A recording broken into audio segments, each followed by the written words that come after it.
Meron ditong isang lantern. So ayan, lantern tawag yan, parol na kumukuti-kuti tap. So ngayon hindi na gumagana dahil may problema. So ayan, natanggal na sa kahon. Tapos wala nang wala nang yung pansaksak, natanggal na rin.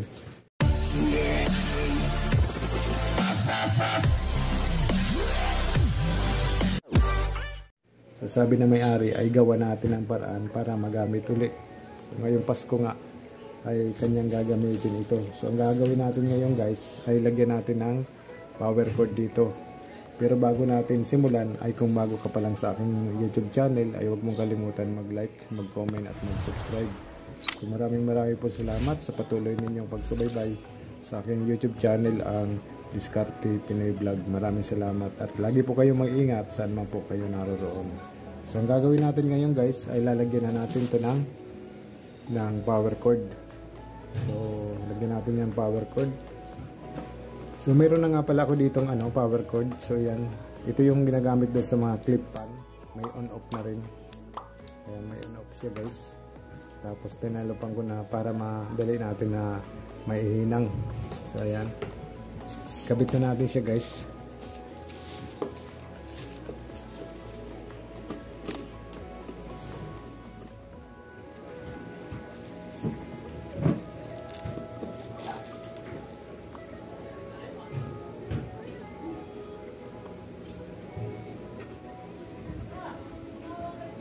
So yun, nalagyan na natin ng lead.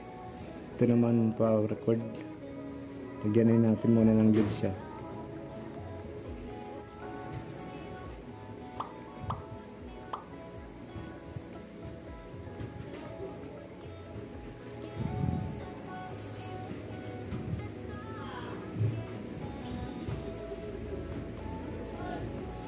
So yun, nalagyan na natin ng lead guys.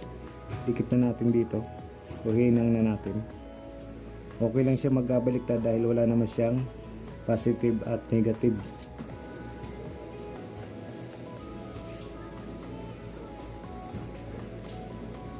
So ayan guys, nahinang na natin. Nahinang na natin siya. Ang gagawin naman natin ngayon ay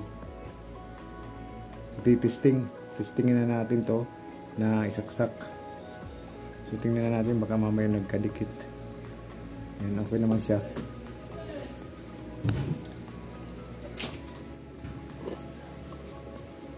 So yan guys, try natin na isaksak to. Sana walang putol yung loob niya. Isaksak na natin. Dito lang naman yung saksakan sa may taas ng amplifier. Saksak na natin siya guys. Yun. Yun pa. Okay pa siya.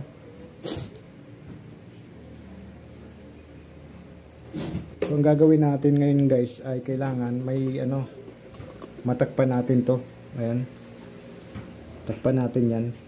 Ang gagamitin natin dito ang itatakip guys ay yung pangalan nito, stick glue. So lalagyan natin to ng stick glue para hindi makakuryente. So lalagyan na natin guys ng stick glue. Muna natin dito sa ilalim. Ayan. Unahin muna natin yan.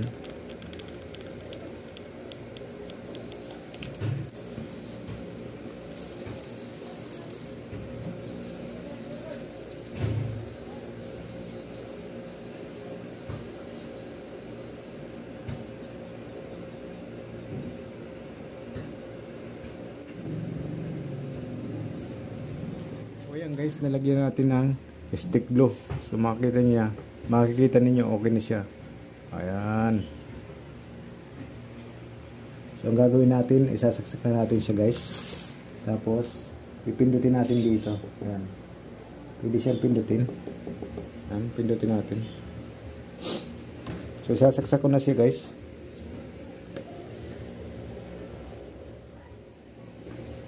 Ayan. Tapos pindutin natin dito siya guys. Ayan. Ayun, nag-iba-iba yung kulay niya. Ayan.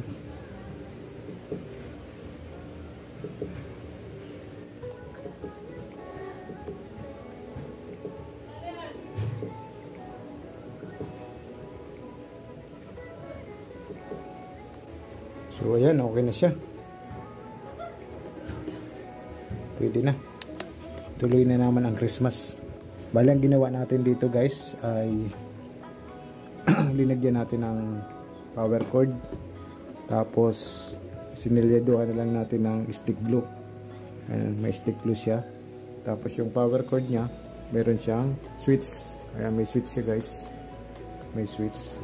So pwede nyo kahit di na tanggalin sa pagkasaksak, dito lang. Pwede naman siyang pwede naman siyang pindutin. Ayan. Diba? So ayan guys, hanggang dito na lang ang aking video at sana po ay nagustuhan nyo. At sana ay nagkaroon po kayo ng konting kaalaman tungkol po dito sa ating ginawang pagpalit or paglagay ng power cord sa parol. Tapos linagyan natin ng stick glue. So maraming po salamat at Merry Christmas po sa inyong lahat. God bless you po. Bye bye.